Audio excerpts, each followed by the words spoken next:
I don't do speeches very well, so I'm just going to personalize it. When Rita asked me to do this presentation to you, she said to me, can creativity change the world? And as it took me a week to start to get around to it. And the first thing that came to my mind was this. I was reading newspapers. Shout out to people that are still reading newspapers. Shout out to you, shout out to you. And on August 11th, the title was on Business Day, August 11th. Finally, Nigeria exports more than oil. Then on August 33, this day has another title. Culture is Nigeria's biggest export, which now leads me to what I'm going to talk to you guys about today. So my title for my little presentation is going to be really, really short. It's called Made in Nigeria, the New Nigerian Dream. Now, I want to talk to you about what my dream used to be. The old Nigerian dream was work really, really hard, go through university, and hopefully a job comes. Hopefully you queue with lots of people, and you get something. You get to work in the government. If you're fortunate, it's a bank or an oil company. Everything was tying back to oil. Oil was both the beginning and the end. And sometimes we'll ship out our oil and it will come back as petroleum spirit. But today we're exporting the Nigerian spirit. Do you hear me? The Nigerian spirit is what we're exporting. I was looking at this dance performance over here just now, and as we were flogging the guy, he was creating rhythm. And some of the pain that we feel is converted into passion. Yeah, I really like that performance. Shout out to you guys, that was fantastic. It was a really good performance, and if you look at it really well, and as the character was suffering, he was converting the suffering into something that was usable.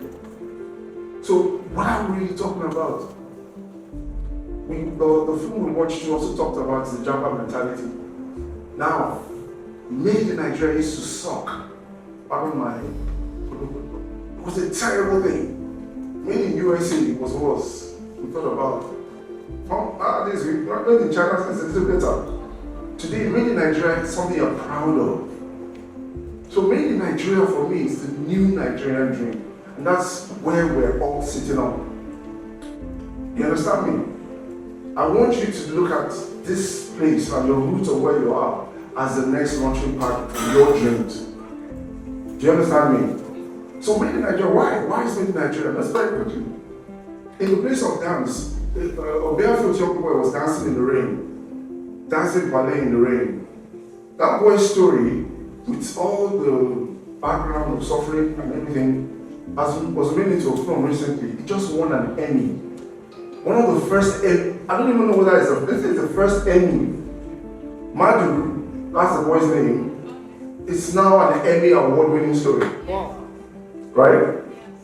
I don't want to touch Afrobeat. Everyone's going to say Afrobeat. Let's move away from Afrobeat. That's dance. In fashion, Hilda Baci just made the biggest jollof rice ever. Did she make it abroad? Here. Okay? Let's talk about film. Right? I can speak to you personally. I made a film called Over the Bridge. I made it in 2023. Let me give you just what the film has done. Right? I've opened 2 American film festivals. 13 nominations at the NBC, we won 2. Right?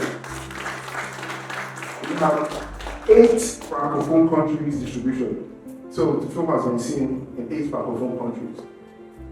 2 East African ones. I was in Nairobi, and it also was the first Nigerian film publicly distributed in Kigali. Right? Made here. Do you understand me? So this place right now is the culture that we're exporting. We're also exporting us. And us is complicated. It's a complicated thing, right? Well, we have to do it with pride. I'm going to talk about music. Of course, music, we're killing it. Afrobeat is now defined. It's a defined export. In film, killing it. You have films like My Father's Shadow. The first time Nigeria has gotten a special jury mention at Cannes, the very first time. right? We have Mami Water, Sundance. It's gone all over the world. That's Nollywood. So, and of course, there are different versions of Nollywood, but it's still one Nollywood. Made in Nigeria. Why? And let me bring you back home as we wrap up. Street Project Foundation is the foundation for this thing that we're all doing here, this thing that I saw 17 years ago. Sometimes you come to my office, we'll be talking, right? It's here. It's launched several. I'm looking at two people that just came back from the abroad. I mean, shout out to everybody else. This is a powerful platform capable of pushing more made in Nigeria, more of the good stuff. Taking it out there, changing our story, and it starts with storytelling. I just want to encourage you to do three things, the 3 Ps. The first thing is to find your purpose here. Whether your purpose is support, to give money, or to take in whatever they're telling you wholeheartedly and do what they said. Second is passion. I'm still in this game because of passion. I'm still dealing with all my heart, doing all my strength. And the last is to still believe the promise. That's the last P. The hope that can make it here. So which world will you change? That's what I want to teach you. What world can you change? See your world, or can you change the world that's outside here? Thank you very much for listening.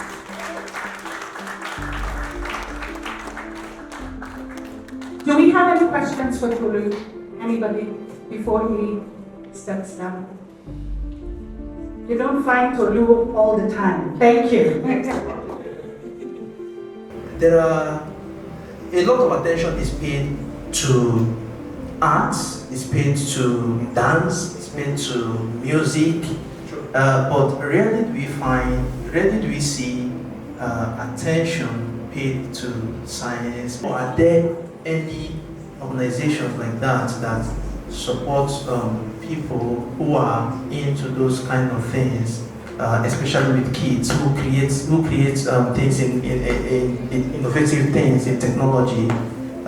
Is there any organization like that gives them support so that in case when there is need for them to make patents on something, they can find support there to guide them to go do such? Thank you.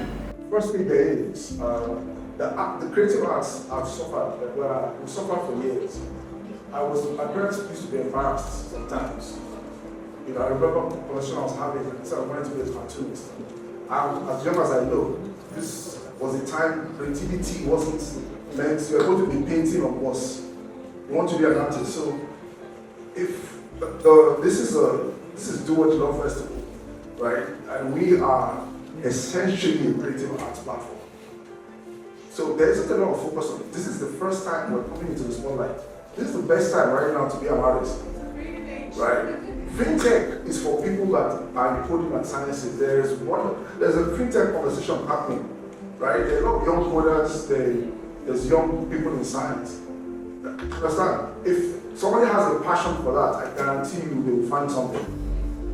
Creative arts were considered, in my school, they used to call us arrow, which meant people that had mental problems in my time. So the creative arts is going through a renaissance right now.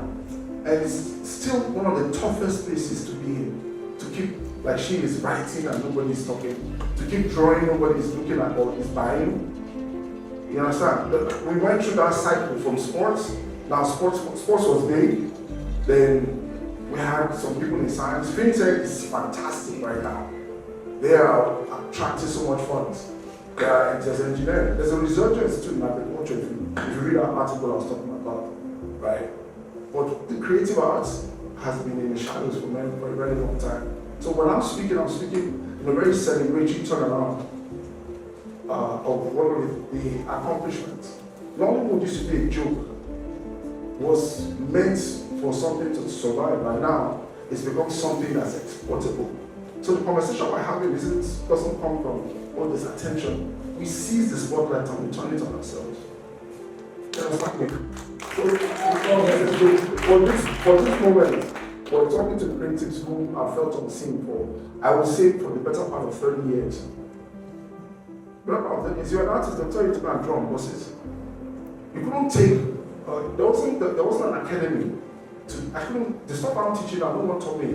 I had to go learn it. I had to travel abroad. I've been to Hollywood to get my and that wasn't available. Now we're bringing it up. So I would say, without unreservedly, like this is the time. And I was saying this to motivate artists because it's really hard. And I want you to sort of take the pain and turn it into your passion, so that you can get into your storytelling. Like this young man did with a very vigorous performance. So once again, guys, thank you so much.